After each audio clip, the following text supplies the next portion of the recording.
you're coming with us today to see... No, you're not coming to see it.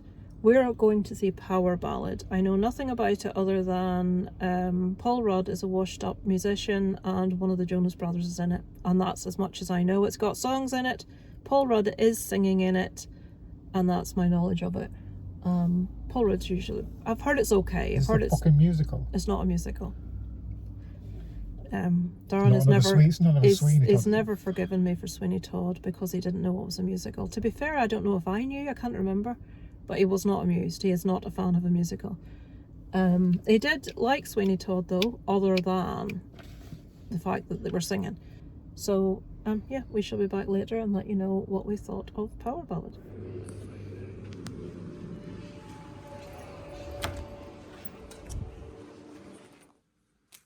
See, this is more like what I'm used to the cinema looking like. Empty. Small screen. Last night for the back rooms, completely sold out. Right. Hello, and welcome back to the channel. We are here to do part 2 of 2 movies we saw in the last couple of days. Power Ballad we went to see this afternoon with Paul Rudd and, is it Nick Jonas that's in it? Yeah, his brothers, yeah. So, very brief synopsis. This follows Paul Rudd's character, what was his name, Mick? Oh fuck, I'm really bad, Rick Power. I'm really bad with names. Paul Rudd's character is a wedding singer. He, once upon a time, was with a band. They had limited success, but nothing massive. And he kind of still sort of has that dream. I would say he's probably of a similar age to us. Just sort of past that age where he's going to make it. He's given up his dream because he's got married and he's had a kid. Yeah, he met a woman on Torrin Island. Yeah. That's where he left the band. So he is now living in Ireland and with his wife and his daughter, and he is making his living as a wedding singer. He, at a wedding, comes across Nick Jonas's character, who is, or was part of a boy band. He's trying to kind of launch a solo career, and he's had a bit of a writer's block with coming up with the next new single. What he has come up with, his manager's like, no, this isn't different enough. This isn't establishing you as having grown in any way. So they kind of get together. They have a wee smoke of the, whatever you call, inspiration. And between the two of them come up with a song. And that's where I will leave it with the synopsis. So Paul Rudd does sing in this himself. He's got a very good voice. Although I'm not a fan of Nick Jonas's voice, but he does a song at the wedding, and I can't remember what it was. It's obviously a cover of something, and his voice in that is very good. But then the rest of the tracks that are in it, he just sounds really whiny. It's just, I preferred Paul Rudd's voice in the rest of it. There's a particular song that is sung multiple times. I preferred Paul Rudd singing it to Nick Jonas, I have to be honest. But this is a feel-good summer film. It's very non-offensive. You're getting... Listen to that dog grumbling. You're getting half a Dolby. There you go. It will appeal to most people. For me, it's not the kind of thing I would generally go see. Thankfully, it's not a romance, so that's something going for it. I do like Paul Rudd, and I will go see most things he's in because I find him a really sort of genuine, honest, believable actor. I believe his characters. I think he was the best thing in this.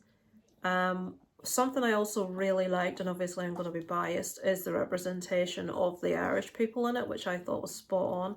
I thought the Irish characters were so typical of Irish guys of a certain age. Completely, you know, they got that bang on. The daughter-father relationship, I think they got bang on. I loved, and I had to comment to Darren when we were watching it, the fact that they actually put someone as his wife that was a similar age. I'm like, they never do that. Now, obviously, Paul Rudd looks about 20 years younger than he is, but the woman that they put with him is obviously a very similar age to him, and I was proper shocked to see that. There's some very funny retrospective clips in it as well. Yeah, they're just like clips back when he was younger. That it just looks ridiculous with his hair. But yeah. So what else can I say about the story?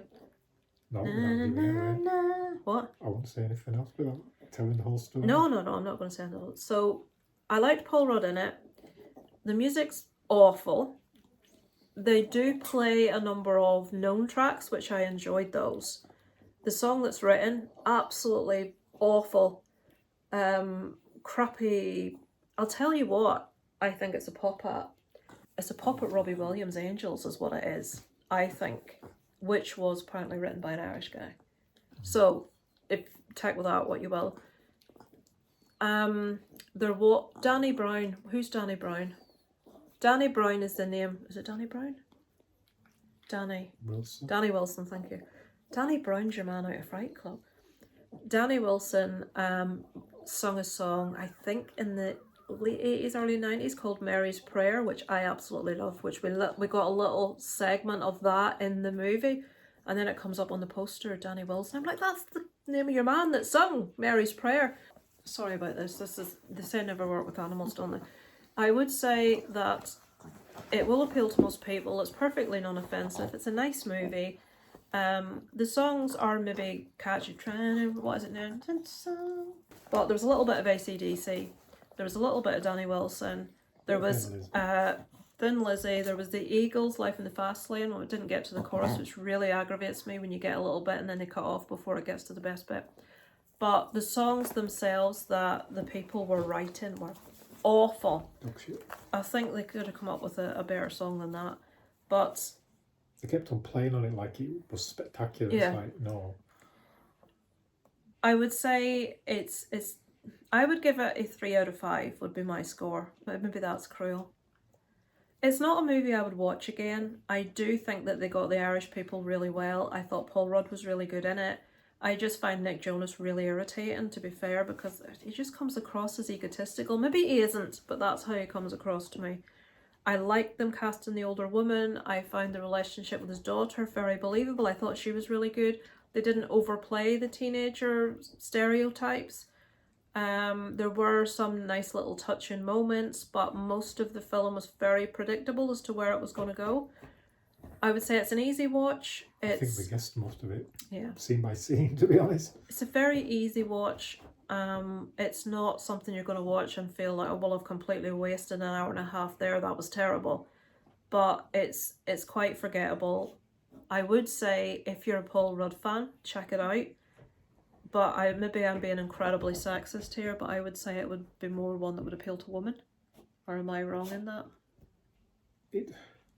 It had a scope to be a hell of a lot better, but they just chose to be so nice start to finish.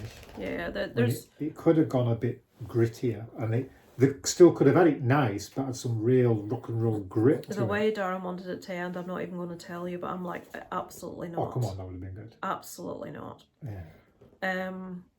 But it's more nice than it is funny. Put it like there's a couple. See, he's capable of a bit of darker humour, and there's none in it. Paul Rudd is, I feel, a really good actor. I just feel like he doesn't get serious enough roles, if that makes sense. Maybe you're going to be telling me, have you seen this? Have you seen that? He keeps seeming to get very family-centric or rom-com or that kind of thing, and I'd like to see him in something different for a change. Cut. The film was a bit clean-cut for the subject. The film was very clean-cut, but I would say 3 out of 5. What about you? Yeah, 3 out of 5. I enjoyed it. It was one of those, I enjoyed it and that's it. Yeah. So there you go. Nothing amazing, but worth a watch if you're a fan of Paul Rudd. That would be my hypothesis. Hypothesis, that's the wrong word. That would be my take on the matter. So have you seen it? What did you think? Let us know below in the comments. What's the next thing you are looking forward to going to see? You're putting me off looking at me while I'm talking. I'll look at the What's the next thing you're going to go see? I can't think of anything. Oh, Toy Story 5's coming out soon. I'm looking forward to that. My son is massively looking forward to Scary Movie. I, on the other hand, am not, because I hate them. So we see all the unsubscribe buttons being hit now. I don't know what it is, but there's nothing funny to me about them films whatsoever. Okay. I totally get how a 15-year-old boy would think it's brilliant. Anybody else? Kind of struggle. They can be amusing, but it's very, very basic humour. Yeah, but it's the same gags over and over and over again. Humor. It's like, oh, fuck. It's like, oh, they made a reference to that film. It's like, oh, fuck. There's no like, oh, I know what you mean by that. That's quite amusing if you know the backstory. It's just basic humour. I like very two types of humour, either very, very subtle humour, something that's thrown in almost as an afterthought, or really ridiculously stupid humour, one or the other. I like the way in the film today that the more mature women were eyeing up the wedding band when they came in, the single mature women. Why is that funny? It was just funny the way they did it. They were like, oh. So, And then there was the woman who worked for the hotel. yeah. Obviously something had gone on. It didn't go into any detail, but you could tell it was like, They were all on HRT. That must have been what it Yeah. was. Right.